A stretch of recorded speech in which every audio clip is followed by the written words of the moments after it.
अरे बबुनी के लागल बा शहर के हवा औरी पढ़ावा। अरे बबुनी के शहर के लागल बा हवा औरी पढ़ावा।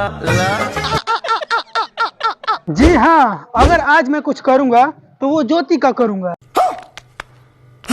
अबे रणवे लोग, कुछ तो अश्लीलता से बाहर निकल के सोच लिया करो। मैं एसडीएम ज्योति के कारनामे का पर्दाफाश करने का सोच रहा हूँ और तुम लोग खैर छोड़ो। मेरा कहना है कि बढ़ गई है टमाटर और मिर्ची का भाव, बढ़ गई है टमाटर और मिर्ची का भाव।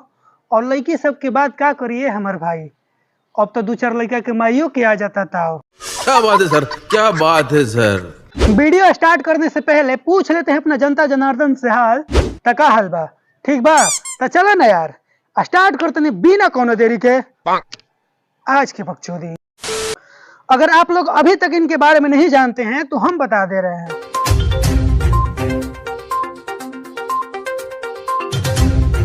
प्रयागराज के ज्योति मौर्य और आलोक मौर्य की शादी 2010 में हुई थी। उस वक्त आलोक मौर्य पंचायती राज में सफाई कर्मचारी थे और ज्योति मौर्य सरकारी अधिकारी बनने का सपना देख रही थी। आलोक का कहना था कि हैसियत ना रहने के बाद भी मैंने इन्हें पढ़ा लिखा कर एसडीएम बनाया, और जब एसडीएम बन गई तो किसी मनीष दुबे के साथ इनका अफेयर था। ये सब क्या देखना पड़ रहा है? अच्छा है मैं अंधा हूँ। देखो भाई, कहा जाता है कि अगर किसी अंधे को आंख मिल जाए तो सबसे पहले वही लकड़ी फेंकता है जिसने उसे जिंदगी भर सहारा दिया। ये बड़ी अच्छी बात कही आप। इसलिए मैं कहूंगा कि बेटी बचाओ बेटी पढ़ाओ, लेकिन बीबी ना मेरी जान। मेरी जान। मेरे साथ अन्याय हुआ है, मेरे साथ अन्याय हुआ है। हाल फिलहाल एक ऐसा ही केस आया है, बिहार के वैशाली जिला के जंदाहा प्रखंड की ये केस है कि पति ने अपने पत्नी को पढ़ा लिखा कर शिक्षिका बनाया और शिक्षिका ने हेडमास्टर के साथ फरार। कैसे कैसे लोग रहते हैं यार यहाँ पर। चलो तुमको पागल कुत्ते का गाड़ी उठा के ले जाएगा, बता रहे हैं हम।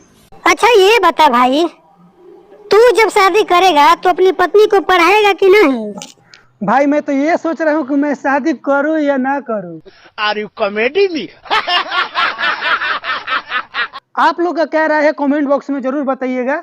बाकी वीडियो पसंद आते वीडियो को लाइक कर दीजिएगा और चैनल पर नए हैं तो चैनल को सब्सक्राइब कर लीजिएगा। बाकी इसी वीडियो के डिस्क्रिप्शन में इंस्टाग्राम का लिंक दिया है, उस पर भी आप आ सकते हैं हमसे बात करनी हो तो। बाकी मिलते हैं अगला वीडियो में, तब तक के लिए बाय।